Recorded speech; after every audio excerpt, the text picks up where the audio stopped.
형제들아, 우리가 아시아에서 당한 환난을 너희가 모르기를 원하지 아니하노니 힘에 겹도록 심한 고난을 당하여 살 소망까지 끊어지고 우리는 우리 자신이 사형 선고를 받은 줄 알았으니 이는 우리로 자기를 의지하지 말고 오직 죽은 자를 다시 살리시는 하나님만 의지하게 하심이라. 그가 이같이 큰 사망에서 우리를 건지셨고 또 건지실 것이며 이후에도 건지시기를 그에게 바라노라. 오늘 설교의 제목은 사할 힘이 없어질 때, 본문은 고린도후서 1장 8절에서 10절까지입니다. 더 이상 살 힘이 없다, 그런 생각이 든 적이 혹시 있습니까?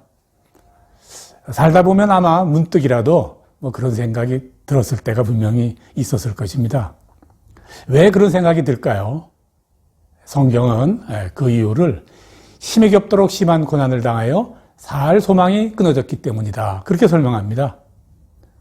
고난 때문에 우리가 살 소망이요, 살 힘이 없어지는 게 아니고 소망이 사라지기 때문에 살 힘이 사라집니다. 너무 이 일이 힘들어, 너무 힘들어서 견딜 수가 없어, 힘이 든다고 살 힘이 사라지지는 결코 않습니다. 내가 붙잡고 있던 소망이 끊어지면 그런 생각이 들지요. 소망이라고 하는 것은 앞으로 다가올 일만 말하는 것이 아닙니다. 소망은 분명히 미래의 일이지만 동시에 지금 내가 기대고 있는 바로 그것이죠. 우리가 흔히 하는 말로 내 자식에게 소망을 둔다, 그런 말 자주 쓰지 않습니까? 네, 그 말은요, 장차 좋은 일이 이 자식을 통해서 있을 거야 하는 그런 기대가 섞인 말이기도 하지만 동시에 지금 내가 자식의 의지에서 살고 있다, 그런 말이죠. 그래서요, 우리가 소망은 미래이자 바로 또 현재예요. 그래서요, 소망이 끊어졌다 하는 그 말은 내가 지금 기댈 것이 하나도 없다. 바로 그 말입니다. 돌아보니까 사는 동안 저도 살 힘이 없다는 그런 생각이 들 때가 있었어요. 한 번도 아니고 3번 정도 있는 것 같아요. 그 첫 번째가 고등학교 입학 시험에 실패했을 때입니다. 그때 참 부끄러웠어요. 얼마나 낙담이 되는지 정말 더 이상 살 힘이 없었습니다. 제가 이런 말씀을 드리면 여러분들은 아니 고등학교 입학 시험 실패했다고 뭐 그런 일로 그렇게 살 힘이 없고 뭐 주결지형이 되었다면 세상에 살 사람 하나도 없겠네 아마 그렇게 말할 거예요. 맞습니다. 뭐 제가 생각해도 그렇습니다. 물론 지금은 그때 일을 생각하면 그냥 아무 일도 아니었다 하고 웃음만 나오죠. 그러나 분명한 것은요, 분명히 그때는 저는 시체한말로 하늘이 무너진 것 같았고 정말 살 힘이 없었어요. 정말 그랬어요. 네. 뭐 그 이후에 또 살 힘이 없었던 경험이 한 2번 더 있었다 그랬죠. 네. 나머지 2번 역시 마찬가지입니다. 그러나 그 역시 지나고 보니 그냥 아무것도 아니었어요. 그런데 그 당시엔 정말 힘들었거든요. 네. 살힘 정말 없었거든요. 네. 그래서 우리가 정말 살힘마저 하나도 없을 만큼 그죠? 절망에 대해서 이렇게 간단하게 요약할 수가 있어요. 첫째, 어떤 일이 누구에게는 대단히 심각한 일이지만 또 누구에게는 그게 아무것도 아니다. 뭐 그렇게 우리가 한 가지 정의할 수 있어요. 뭐 제 이야기를 한번 해볼게요. 제가 고혈압이 좀 있어서 고생을 했죠. 네. 그래서 혈정증 약을 먹고 있습니다. 그래서요, 그 스케링, 이빨 청소하는 스케링 굉장히 조심합니다. 어떤 치과에서 제가 솔직하게 이런 약 먹습니다 하고 이야기하면요, 스케링 거절합니다. 지혈이 잘 안 되기 때문에 위험할 수도 있다 그런 거죠. 이 무슨 말이죠? 남들은 스케링이라고 하는 것이 그저 이빨을 깨끗하게, 그저 청결하게 하는 간단한 수단인데 저로선 그게 아주 대단한 시도예요. 누구에게는 심각한 일이 또 어느 누구에게는 아주 아무 일도 아니다. 그런 거 말씀드리는 거예요. 또 두 번째. 어떤 때는 아무것도 아닌 일인데 그 어떤 때는 또 그게 절망일 수도 있고 그래요. 네. 또 제 이야기하죠. 딱지치기. 제가 초등학교 때 딱지치기 안 하던 사람이 있었나요? 저도 좋아했는데 어느 날 어떤 형한테 딱지치기를 해서 거의 전부 다 잃었어요. 네. 그때 얼마나 아깝고 분한지요. 지금도 가끔 그 생각이 납니다. 네. 그런데요, 제가 중학생이 되었어요. 근데 어느 날 제가 그때까지 이 빈 사과 상자에 그저 애지중지 보관해 두었던 그 가득한 딱지 있죠? 그 재고 그 이웃 동생들한테 다 줘버렸어요. 그것만 준 거 아니에요. 딱지만이 아니고 유리구슬이요. 네. 알까기 하는 거 있어요. 그거 제가 다 줘버렸어요. 전혀 아깝지 않았어요. 네.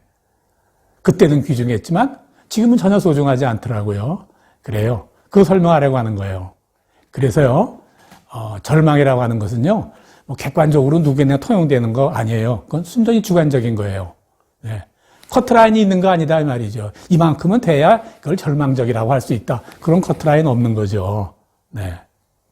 그렇다면 그럼 우리는 어떻게 해야 됩니까? 네. 오늘 성경에 가르쳐 주시고 계십니다. 오늘 본문은요, 자기를 의지하지 말고 죽은 자를 다시 살리시는 하나님을 의지하라. 그렇게 말씀하시고 계시죠. 네. 세상의 모든 문제의 시작은요, 자기를 의지하기 때문입니다. 그러므로 자기를 의지하지 말고 하나님을 의지하면 됩니다. 자기를 의지하면 항상 실망하고 마침내 절망하고 말죠. 자기를 의지한다 하는 말이 무슨 말인가요? 이 말은요, 내가 의지할 것을 결정한다고 말이에요. 네. 그런데요, 자, 보십시오. 내가 의지하기로 결정한 거요, 다 떠나요. 네.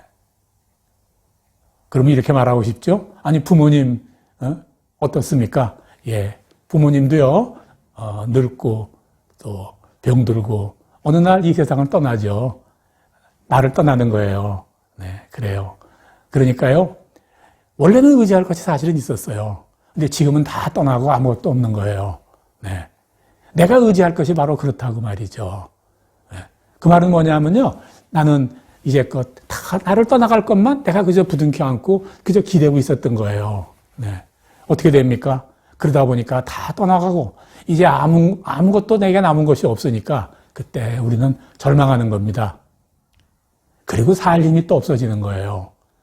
그래서 우리 주님께서는 오늘 우리들에게 자기를 의지하지 말라. 이렇게 우리에게 말씀하시는 거예요. 네. 자, 우리 문제, 내 삶에 문제가 생겼어요. 그걸 절망에서 찾죠. 절망 이 자체에서 찾으려고 하는데 아니에요. 절망에서 찾지 말고 내가 의지하는 것에서부터 문제를 찾아야 됩니다. 자, 우리가 자기를 의지하지 말고 하나님을 의지하라고 하시는데 의지할 게 없다는 것은요. 어떤 말인가 하면요. 외롭다는 말이에요. 외롭다는 말. 네. 의지할 것이 없으면 외로워져요. 제가 젊었을 때 제가 키에르케고르라고 아주 유명한 철학자 아시죠? 그분이 죽음에 이르는 병이라는 그런 조그마한 소책자를 제가 고등학교 시절에 아마 고등학교 3학년 졸업을 남겨놓고 제가 한번 탐독한 적이 있었어요. 그는 죽음에 이르는 병은 절망이고 또 이 절망은 그저 군중 속에서 느끼는 고독이다. 그렇게 거기다 기록을 해놨어요. 그 말은 뭐냐면요. 모두들 다 기뻐하고 즐거워하고 그러는데 그 안에 껴있는 나는 홀로이 외롭다. 그것이 바로 죽음에 이르는 병이다. 그런 내용이 그거예요. 네. 맞는 말이에요. 네. 외로움이란 내가 의지할 것 하나도 없는 것이고요. 그 의지할 것 하나 없이 외로움이 결국은 우리를 절망스럽게 하고 살림이 없어지게 하는 것이죠. 참으로 우린 살다 보면 아픈 건 많아요. 육체도 아프고 마음도 아프고 그래요. 사람들은 육체는 정신을 따라가는 것이니까 마음만 잘 먹으면 된다 그러지만 그렇지 않습니다. 육체가 너무 아프면요. 정말 살림 없어져요. 죽고 싶어요. 네. 우리 마음, 아픈 마음 그렇죠.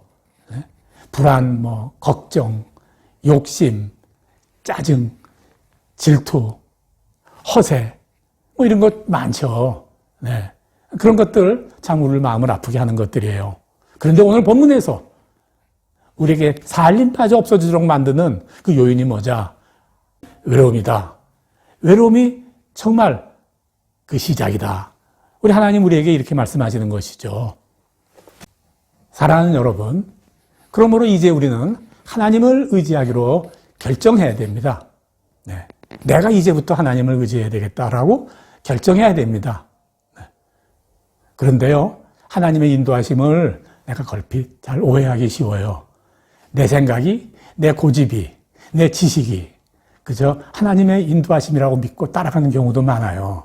그래서요, 하나님의 인도하심을 따라가는 게 쉽지가 않아요.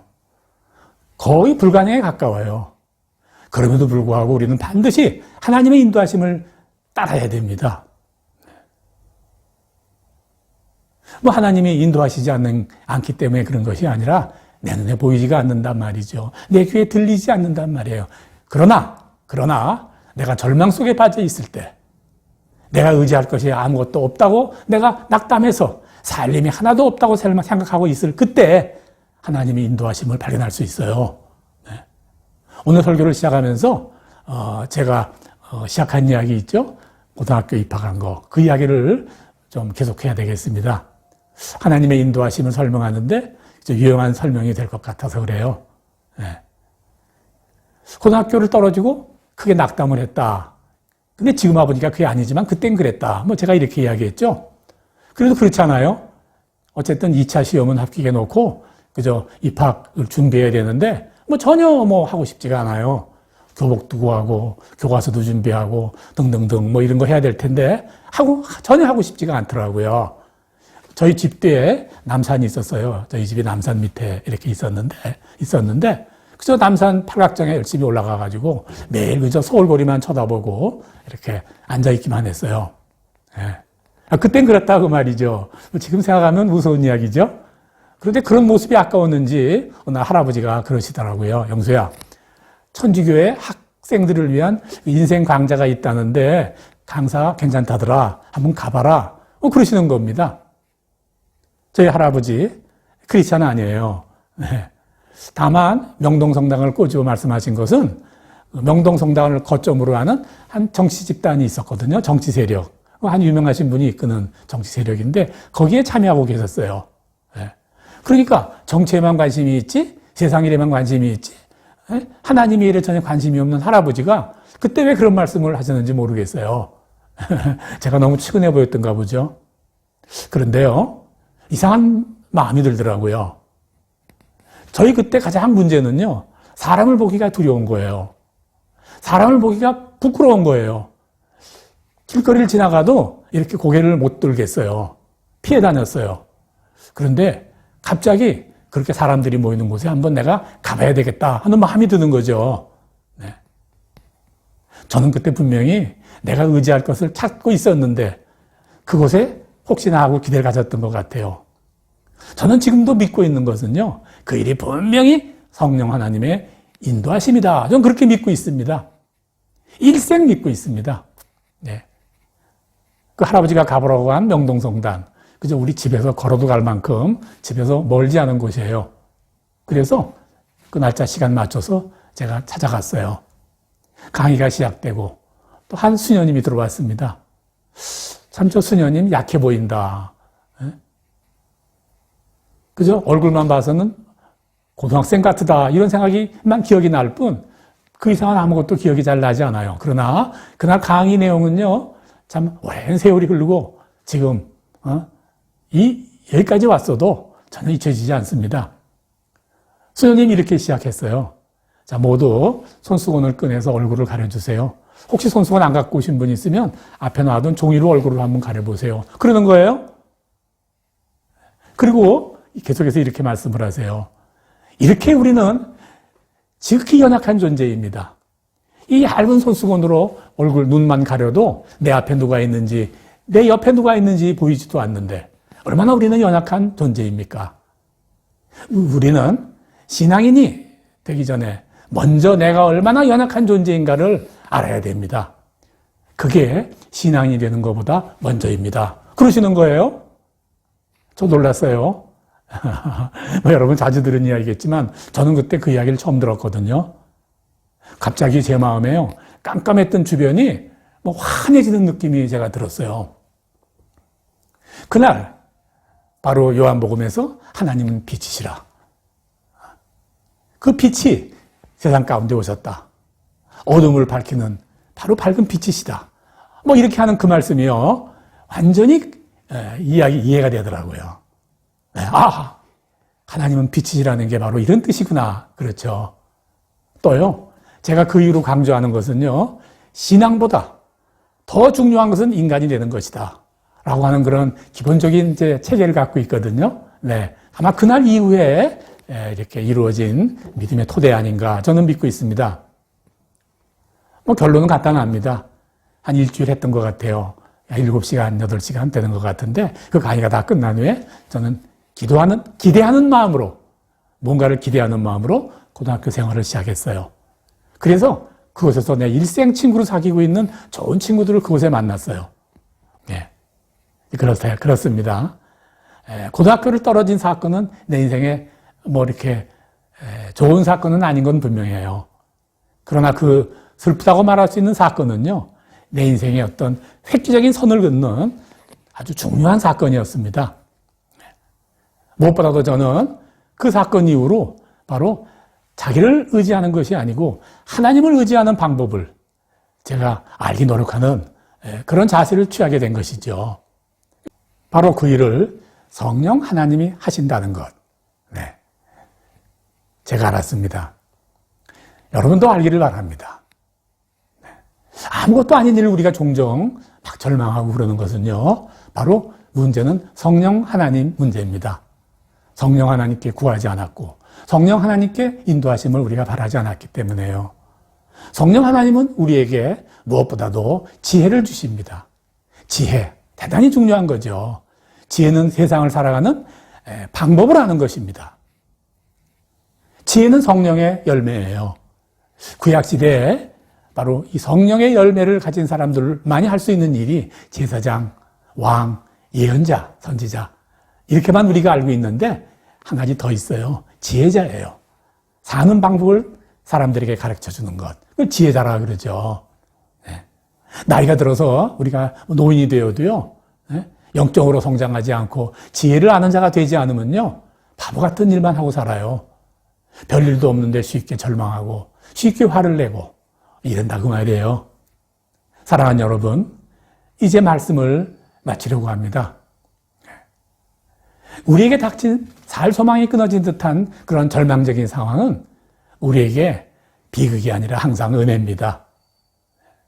왜냐하면 오직 죽은 자를 다시 살리시는 하나님만 의지하게 되는 기회이기 때문에 그렇습니다.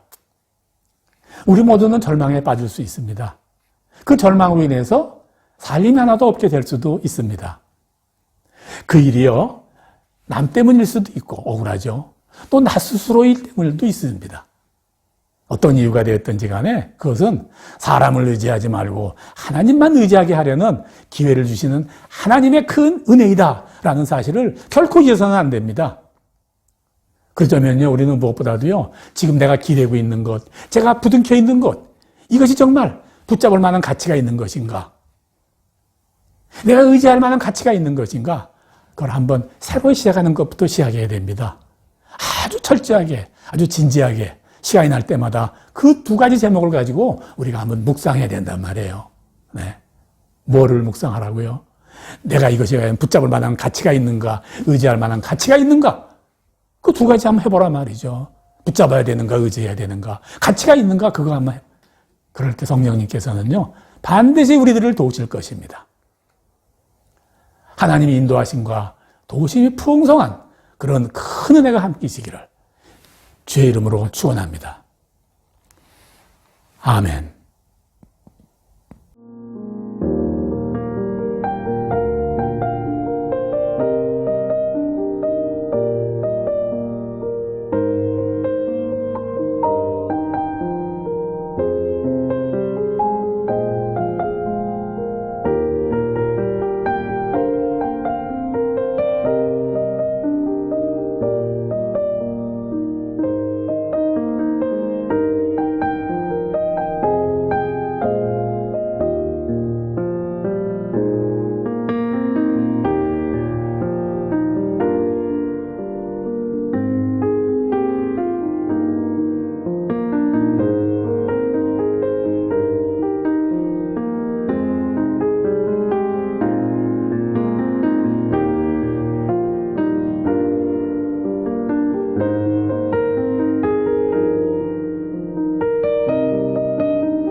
아멘. 영원하신 하나님, 나의 반석 되신 하나님, 그 주님을 찬양합니다.